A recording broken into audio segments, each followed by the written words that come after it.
자, 요번에 소개해드릴 내용은요, 선택자의 마지막 내용인데, 이제 계층 선택자라고 불리우는 거예요.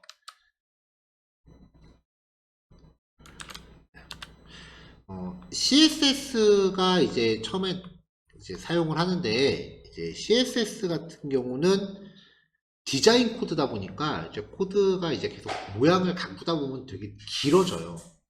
그리고 비슷한 디자인이 나타나면은 코드를 계속 복사 붙여넣기 할 수밖에 없거든요. 그래서 이제 CSS 작성에 약간 그 비효율적인 부분을 개선하려고 나중에 이제 레스라고 하는 애가 나와요. 근데 이게 CSS랑 너무 다른 거예요. 결과물은 뭐 디자인을 적용한다라는 결과 목적은 똑같은데 이게 기존의 CSS 코드랑 너무 다르니까 좀 적응하기가 좀 많이 힘들었었거든요. 그래서 레스를 개선해서 SASS라는 애가 또 나와요. 그나마 CSS랑은 조금 비슷해졌는데 얘도 그래도 차이가 좀 있었고요. 그 다음에 또 한 번 더 개선해서 SCSS라는 애가 나와요. 그래서 한 몇 년 전까지만 해도 이제 CSS를 공부하면 중간 과정 건너뛴다라고 해도 그래도 얘까지는 공부해야 되는 상황이었어요. 이거를 공부할 수밖에 없었던 게 우리 최종 목적지가 리액트죠. 리액트에 들어가면은 스타일드 컴포넌트라고 하는 애가 있어요. 리액트에서 이제 디자인을 적용하는 가장 일반적인 방법인데 얘가 기본적으로 이 SCSS의 표현 방법을 채택을 하고 있거든요. 이게 어떤 스타일이냐면은 우리가 보통 div 태그 안에 풀라고 하는 애가 있다. CSS는 이런 식으로 표기를 하는데요. SCSS는 div 태그 안에 풀라고 하는 애가 있다. 이런 식으로 아예 HTML의 포함 관계를 고지고대로 괄호로 표시를 해요. 적응하는데 약간의 시간이 필요한 건 사실이지만 저는 제 개인적으로 봤을 땐 이게 더 직관적이어서 보기가 편했어요. 그거를 한 작년인가 재작년인가가 이 표현 방법을 CSS가 채택을 합니다. 그러니까 결과적으로는 이거를 공부할 필요가 없어진 거예요. 그냥 CSS에서 공부하면은 어차피 CSS만으로 얘가 처리가 가능해지더라고요. 그래서 요 부분에 대해서 이제 습득을 하시면 나중에 리액트 가서 우리가 한 단어는 건너뛰어도 돼요. 요 표기 방법만 이제 정리를 한 건데요.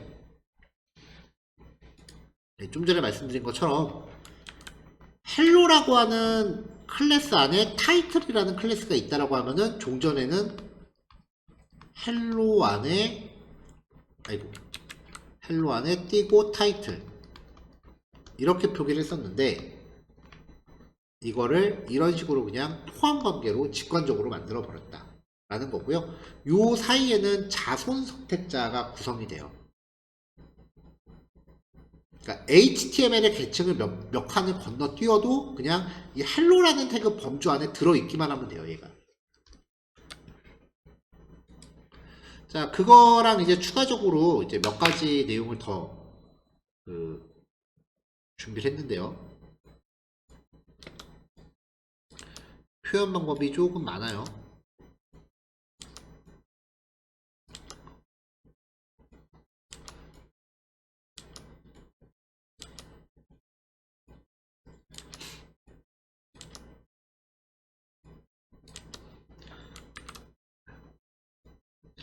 자, 색상값 같은 경우에 매번 그 복잡한 색상 코드를 사용하면은 좀 많이 헷갈릴 여지가 있어요. 그리고 색상 값이라는 게 정확하게 매번 똑같은 값을 사용하기도 좀 되게 애매하거든요.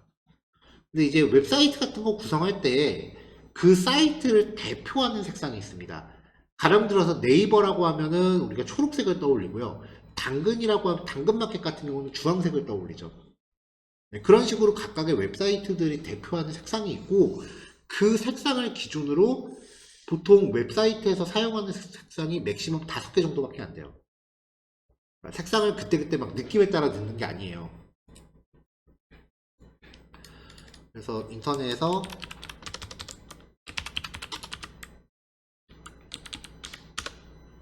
컬러 팔레트 제너레이터라고 검색을 해보시면 몇 가지의 웹 서비스들이 나와요.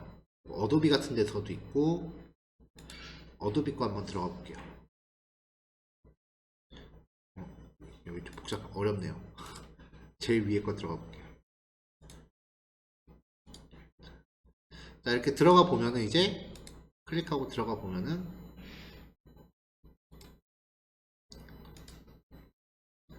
어떤 색상을 기준으로 해서 사이트에서 이제 사용할 수 있는 색상을 5가지로 선정해 주는 거예요. 물론 필요하다면 색깔을 내가 바꿀 수도 있고요. 그 다음에 이건 유료 버전이에요. 다른 사람들이 만들어 놓은 팔레트를 내가 갖다 쓸 수도 있어요. 이게 어디 무료로 제공하는 데가 있을 것 같긴 한데 몇 개 더 탐색해 볼까요?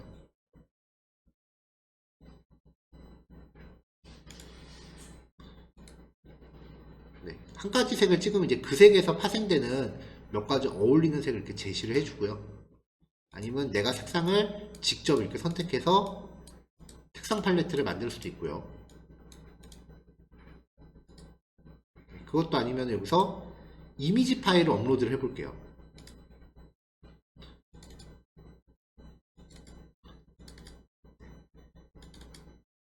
이미지 파일을 업로드를 하면은 그 이미지에 사용된 색상으로 이렇게 대표 색상을 만들어 주는 거예요. 이게 색상 값들이 이제 매번 다르잖아요, 이렇게. 이제 요 색상 값들을 내가 일일이 기억하기 힘드니까 이 색상 값들한테 이름을 붙여 놓는 거죠.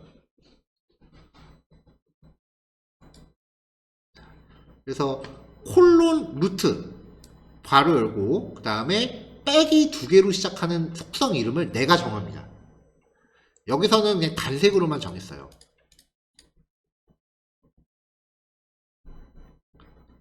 그러니까 아까 요 사이트였다면은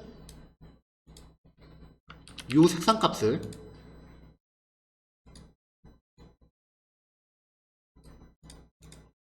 제가 빼기 2개 해놓고 이름은 맘대로 정하시면 돼요. 퍼플 그레이 여기서 색상 값을 이렇게 넣어주는 거죠. 이런 식으로요. 그래서 각각의 좀 값들에 이렇게 그 이름표를 적용해 놓고요. 그 다음에 바디 태그, 일단 바디라고 지정했어요. 글자 색깔을 다 가로 열고 이 괄호 안에다가 아까 만들어 놓은 그 이름을 명시를 해주면 여기에 적용한 값이 갖다 쓰이는 거예요.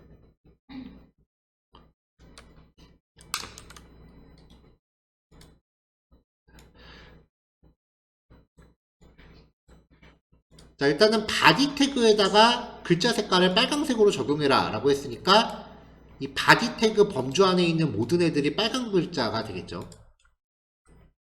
이런 식으로 이제 자주 쓰는 값들을 미리 이름표를 붙여놓고 끌어다 쓰는 기법. 자, 요번에는 이제 컨테이너 영역에다가 컨테이너 전체 div죠. 글자 색깔을 전부 초록색으로 갖다 줍니다. 그럼 바디 태그에 부여한 거는 태그로 준 거니까 1점. 컨테이너는 클래스니까 10점이죠. 그러니까 초록색이 우선권을 가질 거예요. 다 초록색으로 바뀌고요. 자, 그 다음에 이제 H1입니다. 제가 이 선택자가 뭘 의미하는지를 위에 주석으로 걸어놨어요. 컨테이너라고 하는 영역 안에 있는 H1 태그예요. 그러니까 이 컨테이너 영역 안에 있는 H1 태그 얘가 되는 거죠. 얘한테 마이 칼라 블루에 적용되어 있는 값을 갖다 넣어라 라고 했습니다. 자, 이번엔 마이박스예요. 컨테이너 안에 있는 마이박스. 여기 마이박스가 하나, 둘, 셋, 넷, 다섯, 6개 있죠. 여기에다가는 이제 여기에 만약에 이제 폰트 사이즈는 32픽셀 이렇게 글자 색깔을 글자 크기를 부여하면은 얘네가 전부 이렇게 커지는 거예요.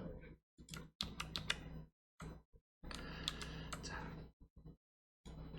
CSS 클래스를 잡을 때 클래스를 내가 요 태그한테 2개 이상을 적용해야 될 일이 있다 라고 하면은 띄어쓰기로 이렇게 부여하시면 됩니다.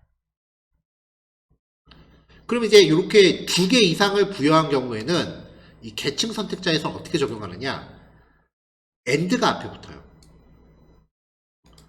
만약에 여기 AND가 없으면 이게 의미하는 게 뭐냐면은 태그는 뭔지 모르겠지만 클래스가 mybox라고 되어 있는 요소, 이 범주 안에 태그가 뭔지 모르겠지만 마찬가지로 클래스가 red라고 되어 있는 어떤 요소가 될 거예요. 지금 mybox 안에 .red니까 이 구조가 충족되는 대상을 가리키겠죠. 근데 앞에 AND가 붙으면 mybox라는 클래스를 갖고 있는데 red도 같이 갖고 있는 애예요. 이게 되는 거죠.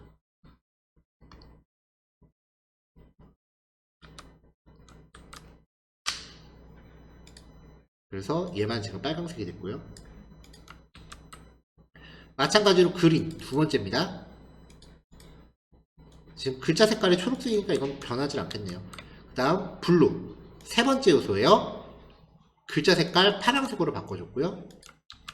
엔드 오렌지, 엔드 옐로우, 엔드 핑크. 자, 이제는 가상 클래스 주는 방법입니다. mybox라는 클래스를 갖고 있는데, 그리고 콜론 호버 마우스가 올라갔을 때, 이 mybox한테 마우스가 올라갔을 때 배경 색깔을 까만색으로 바꿔라가 됩니다. 요걸 적용하면 이제 요 div 태그들의 마우스가 올라갔을 때 까만색으로 바뀌겠죠.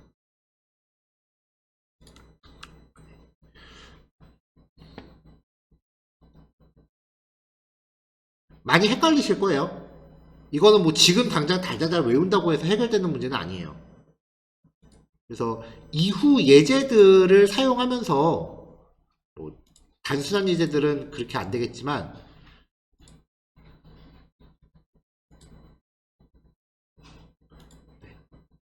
이후 예제들을 쓰면서 이렇게 부분 앞으로 최대한 이런 선택자 표기 방법들을 많이 활용을 할 거니까요. 그때마다 아 이게 무슨 뜻이구나 라고 여러 번 접해 보셔서 적응을 하세요. 이거는 선택자는 제가 봐서는 달달달 외운다고 해결될 문제는 아닌 것 같아요.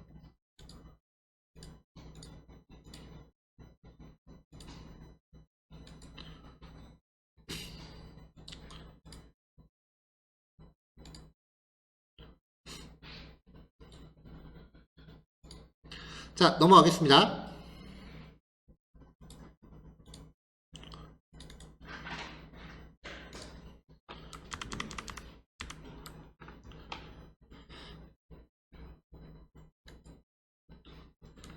자, CSS도 HTML하고 마찬가지로요. 문장하고 문단 관련 속성으로 구별이 됩니다. 일단은 문장을 구성하는 데 쓰이는 속성부터 볼 거예요. 그러니까 문장이니까 대체로 글자의 모양을 설정하는 데 집중되는 속성들이고요. 이 폰트 관련 속성이라고 되어 있는 요 분류가 내용이 좀 지루해요. 왜냐면 CSS가 초반에는 속성, 콜론, 값 요거거든요. 이제 우리가 선택자를 기술하는 법을 봤으니까 이제 이 속성과 값들을 어떻게 적용하는지를 보는 거예요. 여태까지는 글자 색깔만 이제 본 거잖아요. 이제 이 속성들을 이제 다채롭게 볼 건데 어떤 속성에다가 값을 어떻게 주면은 효과가 어떻게 나온다. 초반에는 이러니까 내용이 되게 단조로워요. 이게 아마 오늘하고 다음 주 토요일 정도까지 지속이 될 거예요. 단조로운 내용들이. 근데 CSS 제가 봐서 모든 프로그래밍 언어들이 요즘 다 그런데 자바스크립트 HTML은 그래도 난이도가 좀 평탄했죠. HTML은 난이도가 좀 평탄했어요. 근데 CSS는요, A라는 속성하고 B라는 속성을 같이 썼을 때 전혀 생뚱맞게 Z라는 결과가 나오는 이런 경우가 좀 많아요. 그러니까 전혀 연관이 없을 것 같은 속성을 같이 적용했더니 이상한 효과가 나오는 거예요. 이런 케이스들을 점점 접하시고 나면은 CSS는 난이도가 이렇게 올라가기 시작을 해요. 그래서 초반부에는 내용이 좀 단조로워서 이렇게 잔잔하게 좀 재미없게 가다가 갑자기 난이도가 훅 올라가요. 그래서 요 초반부를 좀 지루한 것 같다라고 해서 혹시라도 이제 좀 내용을 정리하는데 약간 좀 관심을 덜 두시게 되면 올라가기 시작하면은 갑자기 이제 너무 어려워지니까 적응이 좀 힘들어요. 앞에 나오는 속성들을 잘 정리를 해 두셔야 요 부분 적응이 좀 수월해요. 일단 뭐 CSS는요 어디까지나 디자인 과목이기 때문에 정답지는 없어요. 여러분들이 코드 짜시는데 며칠 밤을 새건 얼마큼 노력하시는 건 아무도 사실 관심이 없어요. 네이버 메인 페이지 들어갔을 때 아 이거 짠 사람 참 고생했겠다는 생각 아무도 안 하거든요. 한눈에 딱 봤을 때 이뻐야 돼요. 그걸로 이제 승부가 갈려요. 그리고 작업하시는 분들도 눈에 보이는 것 자체가 결과물이니까 자기 손에 찰 때까지 코딩을 해요. 그래서 작업 시간이 되게 오래 걸려요. 자바스크립트 같은 경우는 안 그래요. 맞으면 맞다, 틀리면 틀리다 결과가 딱딱 나오는데 얘는 그게 없어요. 그냥 개인 눈높이에 맞추는 거기 때문에.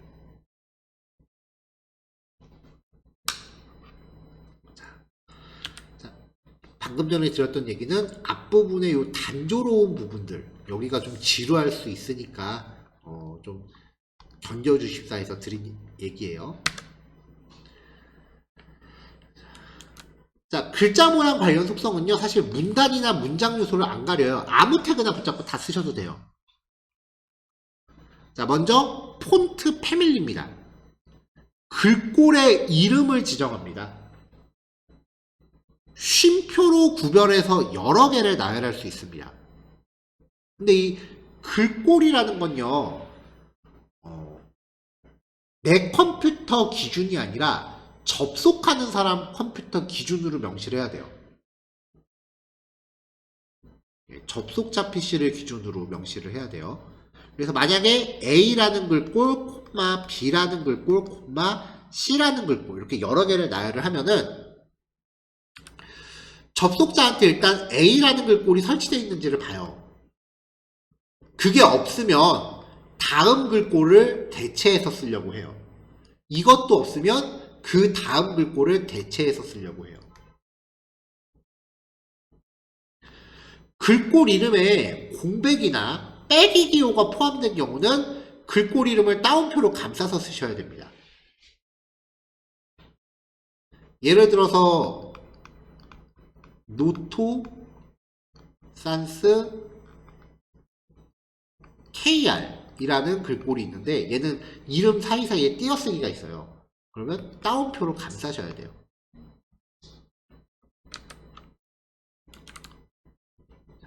그래서 나눔 고지, 굴림, 궁서체 뭐 이런 식으로 쓰는 거죠. 폰트 사이즈, 글자 크기입니다. 픽셀 단위를 주로 사용을 합니다. 픽셀에 대해서는 이미지 설명할 때 말씀드렸었죠. 모니터의 한 점 크기예요. 이게 1픽셀이라고 했었죠. 근데 뭐 이거를 정확하게 몇 픽셀이라고 하기에는 제가 봐서는 좀 어렵고요. 보통 웹페이지 글자 크기가 14픽셀이 기본값이에요. 그러니까 일단은 14를 기준으로 적당히 느낌상 늘렸다 줄였다 해보면서 가장 적당한 사이즈를 찾으시면 돼요.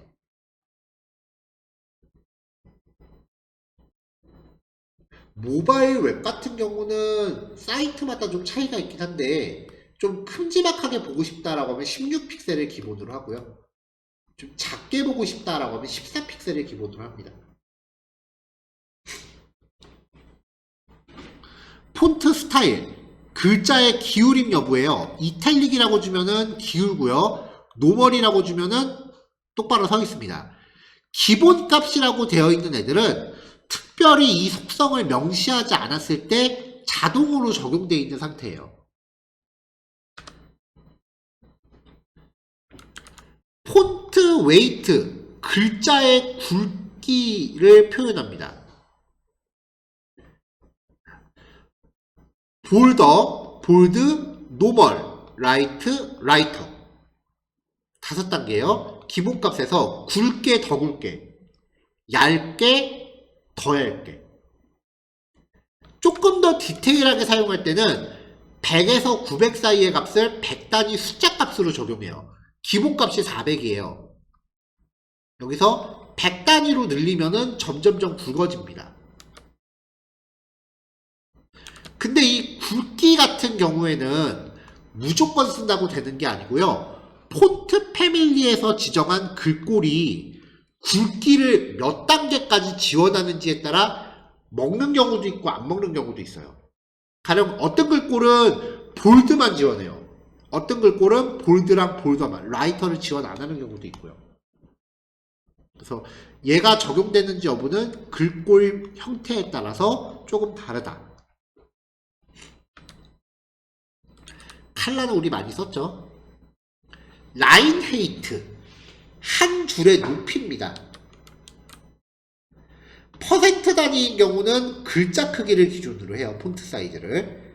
만약에 라인 헤이트를 24픽셀이라고 부여하고 글자 크기를 14픽셀이라고 부여한다 라고 하면은 24픽셀짜리 가상의 공간을 만들어요.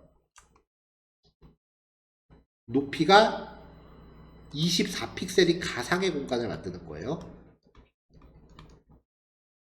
여기에서 크기가 14인 글자를 가운데다 배치해서 작성을 해요. 이렇게. 얘가 14인 거죠. 근데 이게 대충 그냥 가운데입니다 라고 얘기를 하는 건데 정확히 말하면 완전 가운데가 아니에요.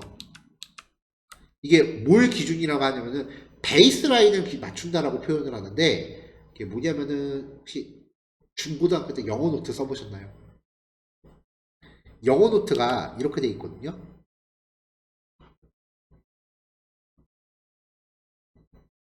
이렇게 세 줄이가 있고요. 얘가 좀 굵죠. 그래서 알파벳을 쓸 때 보통 요 선에 맞춰서 쓰잖아요.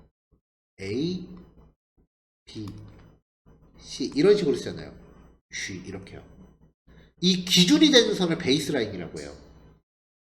여기에 맞추는 거기 때문에 완전 가운데가 아니라 살짝 아래로 쳐져요. 느낌이.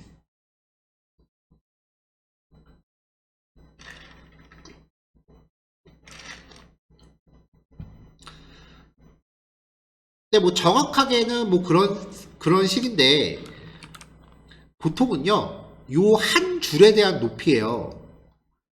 그러니까 이게 쌓이고 나면은 결국은 요 사이 간격을 설정을 하게 돼요. 왜 MS 워드나 한글 같은 걸로 보고서 쓸 때 줄간격 설정하잖아요. 그 줄간격이 이속성이에요. 그래서 얘를 적당히 크게 하시면 요 행간의 간격을 조금 여유 있게 잡을 수 있다. 보통 웹페이지 같은 경우는 125% 내지는 135% 정도 사용하고 있는 것 같아요.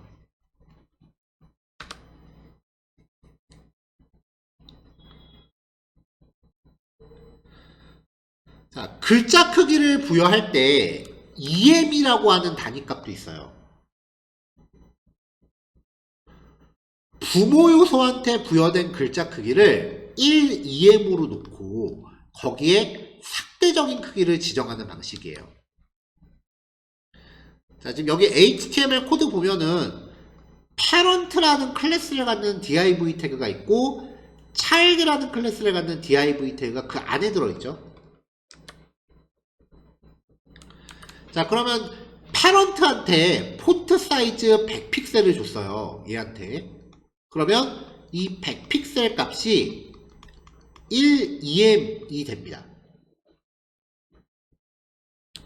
자식 폰트 사이즈, 그 차일드 요소한테 폰트 사이즈를 0.5EM으로 부여하면은 얘가 부모의 값인 100을 기준으로 해서 50%라고 보시면 돼요.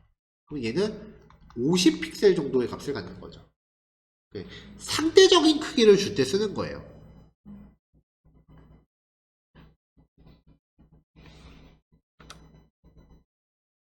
디자인 하시는 분들은 EM 단위 많이 쓰시는 것 같은데 사실 저는 디자인 전문은 아니라서 저는 이거 쓰기가 좀 어렵더라고요. 저는 그냥 웬만한 픽셀로 다 합니다.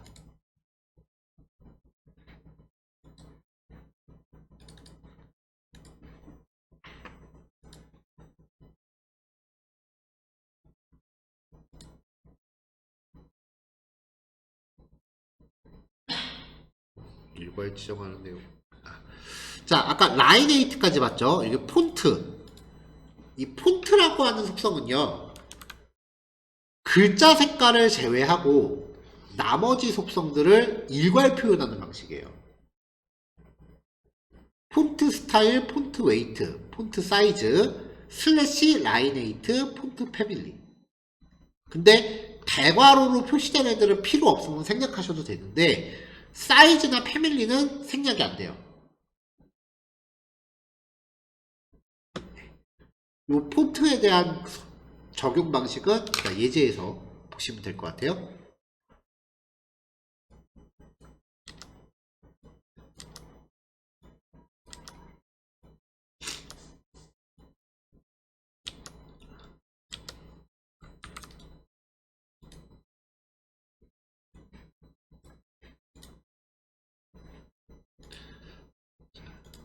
자, 예제를 구성하기 위해서 이렇게 지금 페이지를 놨고요. 지금 제가 빔 프로젝트에 띄워놓은 이 웹페이지 상태는 250% 확대된 상태입니다. 100%는 요거예요.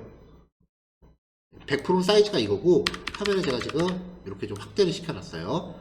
자, 전체적으로 컨테이너한테 글자 크기를 40으로 줍니다. 그럼 요 안에 있는 모든 애들이 글자 크기 40을 먹어요. 커졌죠? 그 다음에 컨테이너 안에 있는 폰트1 여기에 제가 div 태그들마다 클래스를 다 부여해 놓고요. 사이사이에 hr 태그로 구분선을 넣어놨어요.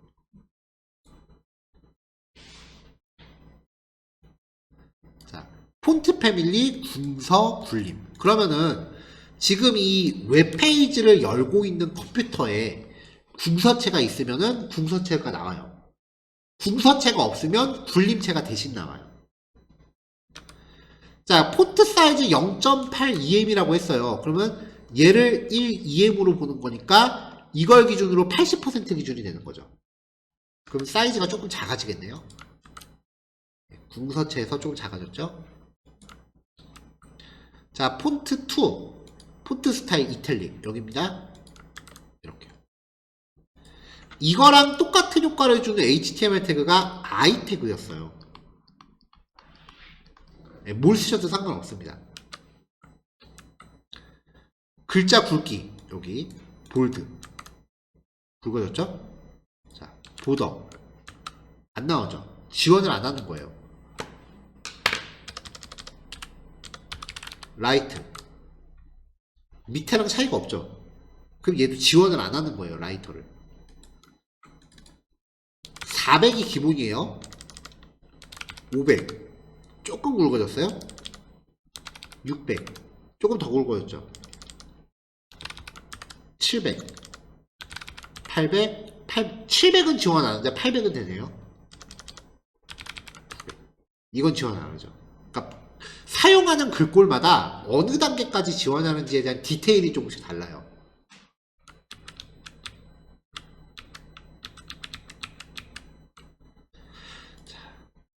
여기입니다. 라인에이트 80픽셀. 그럼 80픽셀의 가상의 공간을 만들고 거기서 베이스 라인을 맞추죠.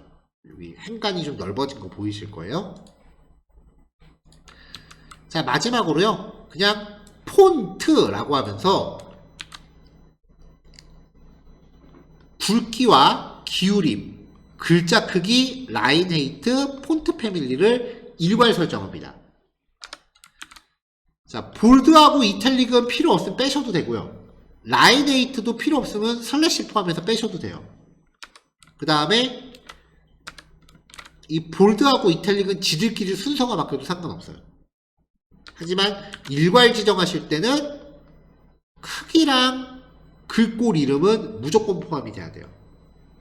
그래서 서술하는 조건이 좀 까다로워서 저는 이렇게는 잘 안 쓰긴 합니다. 그냥 일일이 하나씩 명시하는 게 더 나은 것 같아요.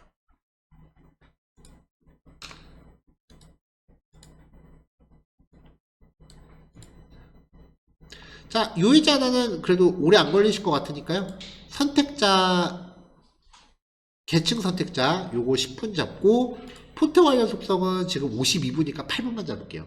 20분. 그래서 4시 10분까지 실습하시고 10분 쉬었다가 4시 20분에 뵙겠습니다.